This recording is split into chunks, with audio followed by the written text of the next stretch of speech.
Hey y'all, it's Kristen. It's Paula.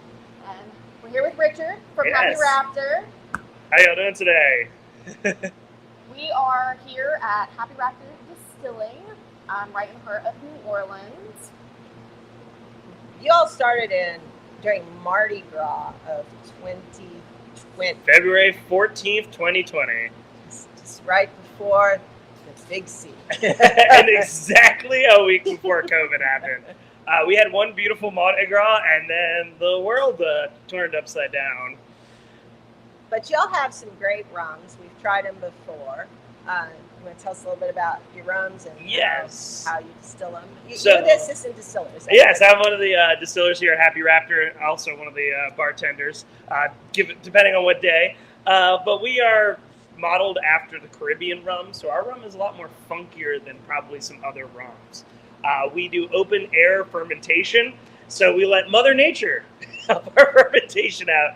And then we make a bunch of silver rum and then do crazy infusions. One of our most popular is going to be our Banana Foster, where we cut up 25 pounds of bananas, dehydrate it, throw it into a barrel of rum with some cinnamon and vanilla, and it is perfection. And actually, we have a little bit of our Banana Foster in these two great cocktails that we have right here. All right, Well, what'd you pour for us? So this was our entry into the Garden to Glass 2022, where it won most unique, and it's got Banana Foster rum, our gold rum, which is our age-ish rum. We use wood chips instead of barrels. And a little bit of chocolate chili bitters, Banana Foster, and the secret recipe is a sweet potato simple syrup. How do you make sweet potato simple syrup? So you basically you chop up some sweet potatoes, you put in the oven, you let it heat for about 15 to 20 minutes, then you throw it into a pot with some sugar, apples, cinnamon, stir it up until it mixes, and then you can make it into a puree. Okay. That's cool. Mark, our master distiller and CEO, was like, I'm gonna throw some apples in it, and I think it gives it that little extra fall kick that I think you're gonna like. Yeah. All right. Take a little taste. Yep. So Cheers. the cocktail also has cranberry juice in it to kind of help balance that sweetness. Yeah. That's good. Yeah, it's not too sweet. Very It tastes like Yeah, it's like a sweet potato pie in a bowl. Yes. So for those folks on the West Coast who are watching, you recognize that it is 10 a.m. But our motto here in New Orleans is, you can't drink all day if you don't start. Yeah. You don't start. Definitely. I also, in the Southern tradition, my mother used to yell at me when my friends didn't have drinks in their hands, so I always try to make sure everyone has a drink in their hand. No matter what time they get. That's Yeah. a good motto. It makes me a good bartender. 100%. So you mentioned that you are actually entering another contest Yep. for your cocktails. I'm very competitive, so I enter Happy Raptor into every cocktail contest. This one is based off of being pink. So it's a couple of organizations, Death by Chocolate, a breast cancer organization. So we have to make a pink cocktail.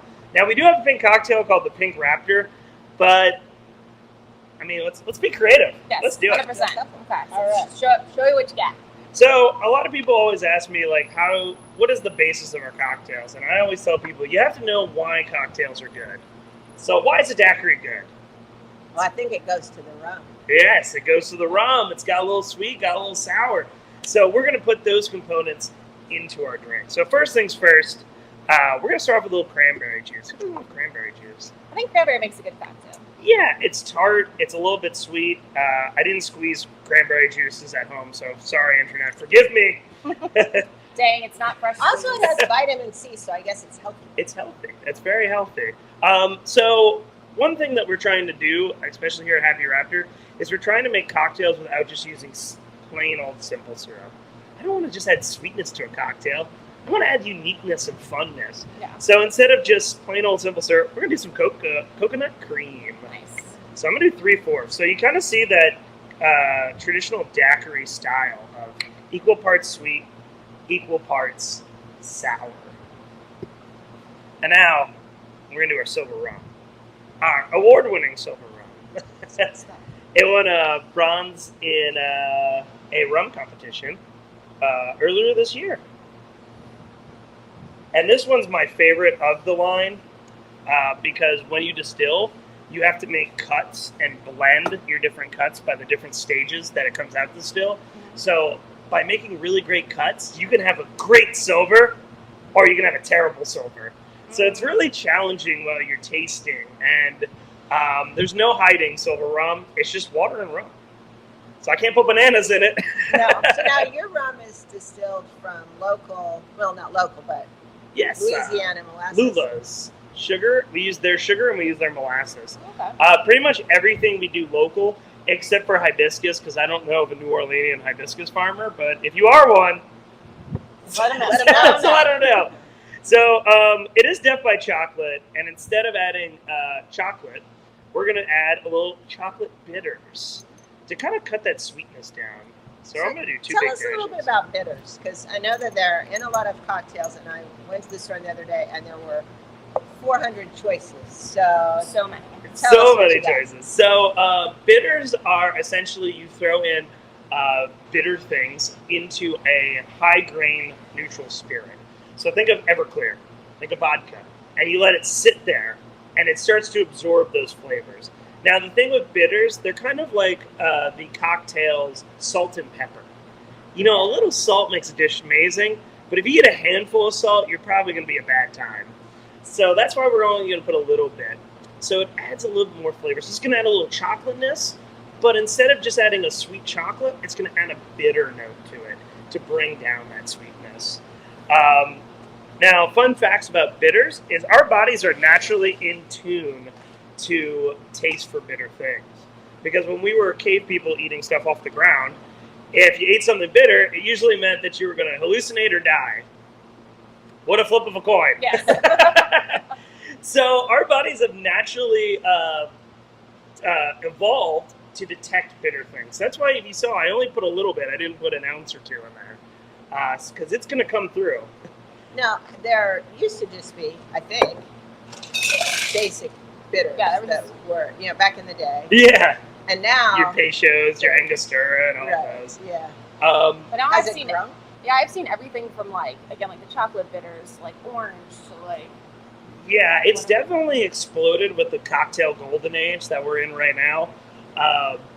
And that's because they just add so much flavor and you can play around with it. You know, you want a signature cocktail on your menu, change out the bitters. Wow, you can call it your own. It makes sense. Yeah. An easy little swap, and you can totally change the cocktail. Oh, yeah. And I always tell people, you buy 5 bitters, you have over 25 different combinations of old fashions that you could make.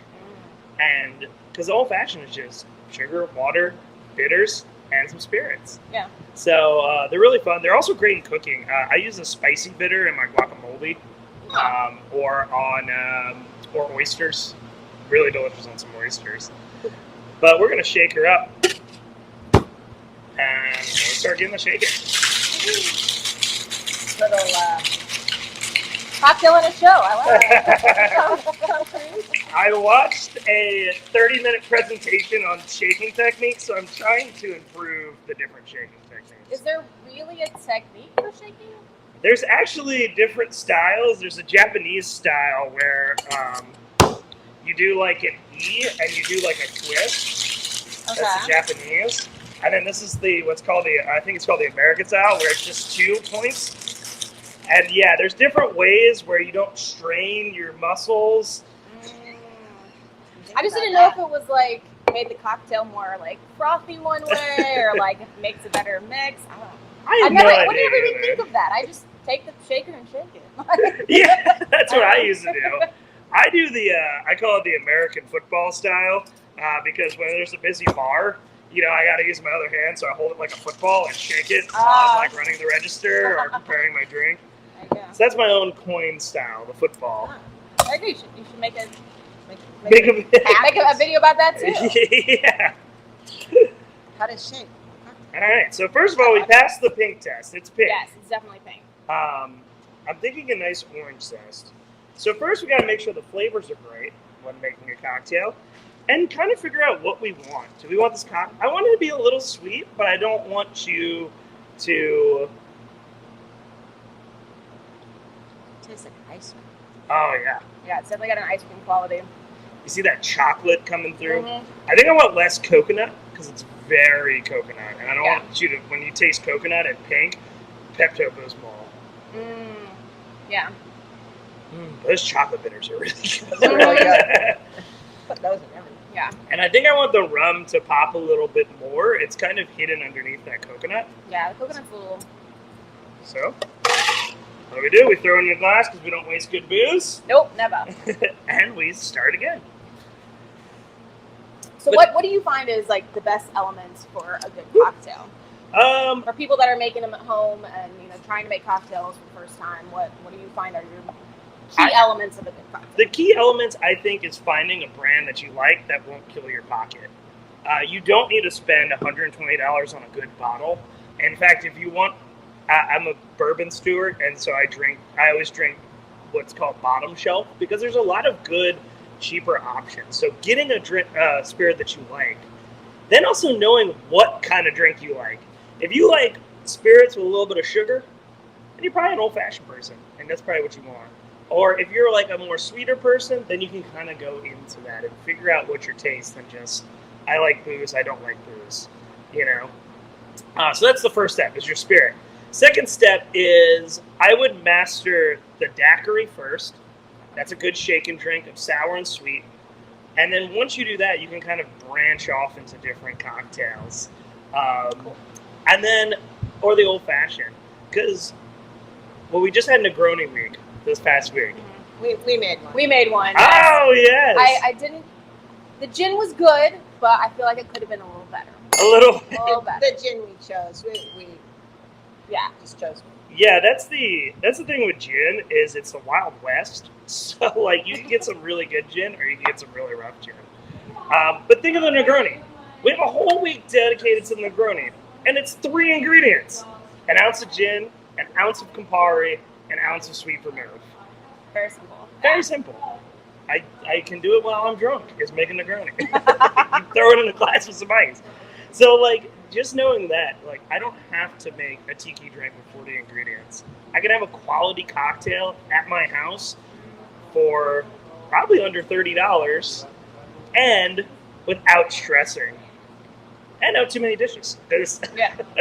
So now what about people who are a little afraid? They can open a bottle of wine and it either tastes great or not, or a beer and it tastes great or not. And they'll go to a bar and drink a cocktail, but making them at home might be a little intimidating. What do you say to those guys? So for me, when I teach a cocktail class, the biggest thing that people always ask me is they go, what if I mess up? And there's really no mess up in the cocktail world, unless you're experimenting and doing something.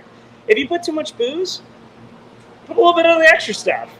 You put less booze, put a little bit more booze. Or my number one thing is I tell people is ginger beer makes every cocktail great. It is the ketchup. It is the ketchup of the bartender. Just like ginger beer. Because you think about it, what spirit does not go great with ginger beer? You're right. I even do absinthe in ginger beer. I call it a French mule. Oh, I like it. I'm sure it has another name, but that's my name. Yeah. But you never, it's never a bad thing if you're experimenting. Your cocktail is your cocktail. If you like it, then drink it. I actually get into fights with mixologists because they always tell me, they're like, I would never serve someone a rum and coke. And I'm like, if someone likes a rum and coke, they like a rum and coke. I will serve them a rum and coke every day of the week. I'll offer something different, but drink what makes you happy. Who cares? No doubt. Yeah. Absolutely. We say the same thing with wine. People get all stressed out about, can I drink red with this? Just drink what you want. Yeah. Just drink what you want. Booze are meant to be drank. I had this funny story my buddy told me.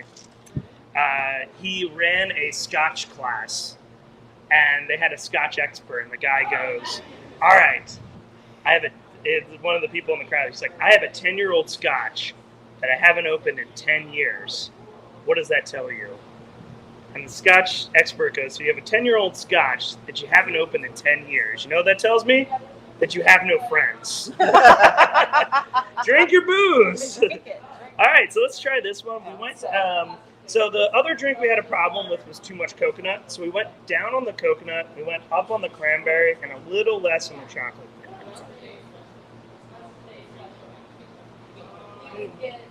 Yeah. Still a little heavy on that coconut. So But what does, I know you got some frozen drinks. What does freezing do to it? If I want to freeze something. We tried popsicles, and you got to get the ratio of alcohol correct to get it to freeze. But that is the hardest part. If you put too much alcohol in it, it will not freeze. And then if you want to, we can move it. I just don't want to splash on it. Yeah. That's why we're doing it live. We got Woo! All the things. Live's always fun. yeah. So that's one thing is you got to make sure you keep your alcohol, especially too with Jello shots. More alcohol makes it harder for it to freeze, combine. That's why I keep my vodka in the freezer because my bar is already full. And then also another thing I found out. So we used to put the painkiller in our freezers, which is pineapple juice, orange juice, coconut cream, and alcohol. What we found out is that freezing it amplifies those sour flavors. So everyone was way too sour. So that's something that you gotta kind of... So compensate with that by making it slightly sweeter. Yes, make it a little bit sweeter. Well, I guess it would be too like in cooking with like a wine or a spirit where it's gonna like elevate that flavor. Yeah. Kind of thing, yeah. So this sort of would be a great burrito. I think it would be great in the freezer. In fact, a lot of times I will use the freezers here to kill ingredients. And we had strawberry puree, just tons and tons of strawberry puree. And I essentially just threw rum, strawberry puree, I think some pineapple juice, and some bitters into the thing. And it sold out every time. And people were like, what's the recipe? And I was like, just throw stuff in the... I don't know, I just put a bunch of stuff together. And they're like, we don't want to mess up your recipe. And I'm like, this is the one recipe you can mess up. Is there I noticed you had mentioned when you were making them that you noticed that there was a rule of thumb. Yeah, I feel like a lot of times with cocktails, just to make them balance, I was finding a lot of time in making my own cocktails is that it was about like a 1-to-2 or like a 1-to-1 kind of ratio. Do you find that common in making cocktails? Yes. Well, that's why I always look at the daiquiri, because it's a 2-1-1. 2 parts rum, 1 part sour, 1 part sweet.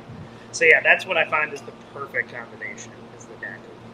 Like I said, easy cocktail. You can't beat it. So we think this has got too much coconut. Too much coconut, but I cut down on the coconut, so I think my shaker is full of coconut. So I'm going to Save that for later. Save that You for may be later. creating the perfect cocktail right there. Yes. That's what my wife drinks. So I'm going to switch to a cobbler shaker. Do y'all talk about shakers a lot on your channel? I have not yet. Tell us. All right, so this is a Boston shaker. It is 2 tin cups. They used to use a pint glass. I don't like using a pint glass because slam this and the glass breaks, you ruin the drink. Mm-hmm. So yeah, I use 2 tins. Now this is a trick. This used to make me mad in my first years of bartending. I never understood how to get these cups open. And every bartender would be like, yeah, you just bang, bang, bang, bang. I'm like, that doesn't show me. So what the trick is you want this side lined up. And then you can either, if you've got bigger hands, you can squeeze and yank it towards you and pop them off. Or you can hit right where the cups meet. And then that also pops it. Now this is a cobbler shaker. This one's mostly used by new people. Bartenders don't like this one as much because I can only fit like 2 drinks in here. And if I have 4 orders, then I have to do 2 cobbler shakers, which takes long. But a cobbler shaker has the strainer up top. Oh, that's the one we have, only ours is doesn't have ridges. Yeah, it's more typical for at-home bartenders. They make really great gifts. They look really cute. People like them. I prefer the Boston just because I like to. This is a Hawthorne strainer that you have to use for the Boston. This allows for easier pour than the cobbler. Because if I have fruit, these little holes can't handle that fruit. Yeah.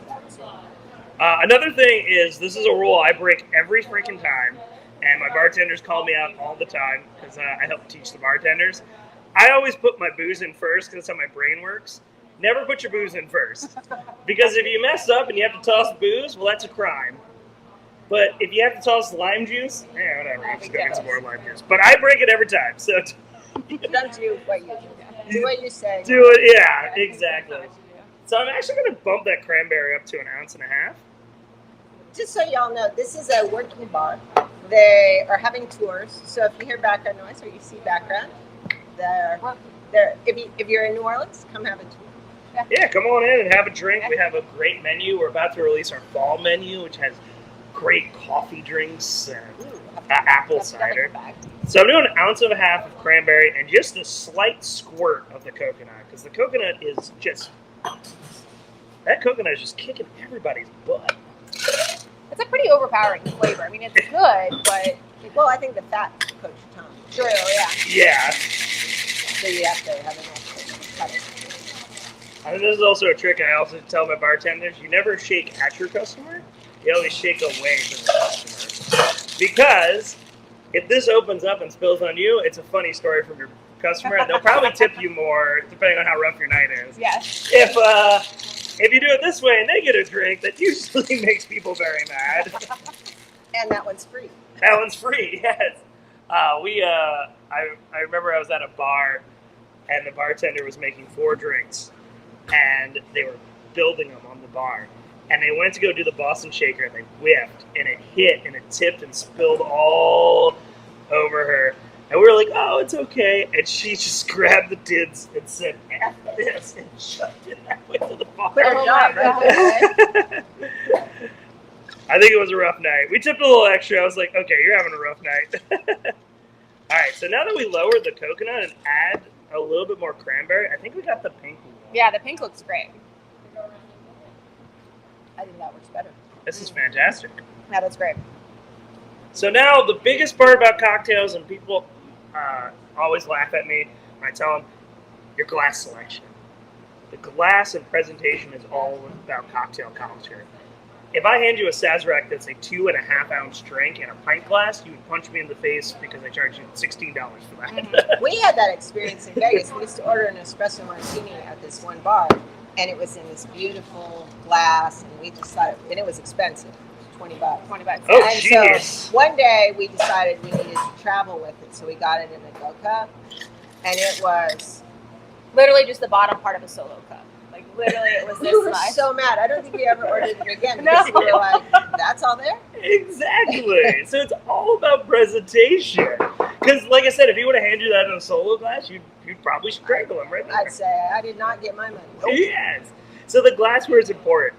Also, it's the technical reason. So this glass is not served with ice, this drink. So I want to put it in a coupe glass so your hand doesn't warm up the drink. I also like coupe glasses because they look really pretty. Yeah. Now, but if I had one with ice, I don't want to put it in this coupe glass because it's going to look silly. And then this is also, I don't think there's any cocktail that cannot use a zest. So we're going to do an orange zest, put the peels out, bam. And I just like to slide it in, kind of like a Peter Pan hat, or it will fall in completely. It's okay. Or Now it's try like a it. Yeah, it's a P-Row. I like it. Now try Try this way. try it that way. Let's see if I can not spill it everywhere. We were surprised. She did one, and then at the Garden of Glass event the other night, Really good. Taste them all. we talk about your cinnamon stick. Oh, so we made some homemade mead, Ooh. and I was trying to make a cocktail with it, and I made kind of like an apple pie kind of vibe. So I took the mead, some Applejack, Mm-hmm. simple syrup, and some lemon juice. And I made the cocktail, and it was good. You made honey simple syrup. I made honey simple syrup, yes. And it was good, but I felt like it needed something extra. So I put just a cinnamon stick in the drink. Totally changed it. Totally changed it. But I kind of saw how that could also be a good thing and a bad thing. There's been cocktails that have had either very strong, like, One herbs the other in night it, had had thyme in it. And it very much overpowered Yes. the drink. And I see where they were going with it, but I could definitely see how something But like once you took the time out, it was a It totally was a totally different drink. Yeah, because we actually taste first with our nose and our eyes. So that's why the garnish is so important. I went to Latitude 29, and my wife and I, she loves painkillers there, so she drinks them. And I saw a drink with a fortune cookie on top. And the bartender was walking around with it, and I said, what? I was like, what's that fortune cookie drink? She's like, oh, it wasn't on the menu, but would you like one? I was like, yeah, I gotta try this fortune Heck cookie yeah. drink. It did nothing, but maybe buy a drink. Well, there's that. There's that. It's either good for the shtick or But you got Yeah. a fortune now. Yeah, So there's that. yeah. So that is kind of what you want to think about. You want to think about glassware and garnish, because again, the garnish makes everything nice. Why are we drinking cocktails if we don't have a garnish? We could just solo cup it. yeah. So your rums, we looked up. Mhm. Are they only available in Louisiana? How can somebody get them if they live somewhere else? As of besides right visit now, us? as of right now, our rums are only available here. But do not be sad because we do have a simple syrup line. We have a hibiscus simple syrup, which is like our rum, but we instead of putting rum in there, we put pomegranate cranberry juice and a little bit of sugar in there to give it that nice flavor. It's amazing. Honestly, I know I'm a rum guy, but I love it with tequila. It's so good with tequila. The hibiscus flavors really kind of pop in that drink. You also have praline. We also have the praline. That one, I have to tell you, I do not put cream and sugar in my coffee anymore. I put a dash of that praline syrup. It's got cinnamon, orange peels, vanilla, and pecans. Oddly enough, though, you looked up today where you could buy 5. Oh, I saw on your guys' website. There's some spirit store in Wyoming that sells your guys' stuff. We love Jackson Hole. We love Jackson Hole, but it was just surprising. It was weird, I was yeah. like, okay. I found out because my in-laws sent me a message. They're like, "Do you know your rum's up here?" And I was like, "No, Oh. I don't know." It's so don't know Louisiana why. laws are very weird. Yes. They don't. They're still dating back from Prohibition era. So we are trying really hard. We have many events with people coming in, high senators and stuff, trying to change those laws. So hopefully, by maybe 2 years, hopefully we can change the laws and I can ship you a beautiful bottle of. So basically, now you have to bootleg it. Yeah, Or you just got to plan a trip to New Orleans and come here and drink it. yeah. Just come here and drink it. If I'm in here, I'll show you some. A lot of tourists come back here because they're like, "Oh, Richard's here. He's going to give us tons of drinks." Yeah. Well, I think this is an award winner. Oh, definitely. I think you may win. Oh yes, thank you. Totally. It's so great. It's beautiful. It's pink. It's pretty. It's pink. That's the It rule. tastes It had to great. be pink and it had to be taste great. So. I think definitely that's the winner right there. Oh yeah. All right. So, thank you so much. Yeah, thank you Thank so you. much. Giving us a whole, and you may see him on Kitsch one of these days. Yes. We may bring Um, bring two. In the coming weeks, we are going to be pairing. Halloween candy, and I haven't decided if it's going to be wine or booze, or haven't quite come up with what we're going to pair that with. It's going to be interesting. We're going to go to a sake distillery. We're going to learn how to put glitter in cocktails. Ooh. Need some glitter. Glittery for your cocktails. Oh, cocktails. actually, I edible might do that. glitter. Yeah. And then we also Um, will try out maybe a cidery. Oh, we're yeah. going to go to Jazz in the Vines, a winery here that has jazz and great. Stay wine, tuned so. to more of these awesome life lives, and thank you guys so much for joining us on this awesome Saturday. And tell your afternoon. friends. We could Yeah. use some more followers. Yeah, follow us. Follow us on social as well. Bye, y'all. Thank you.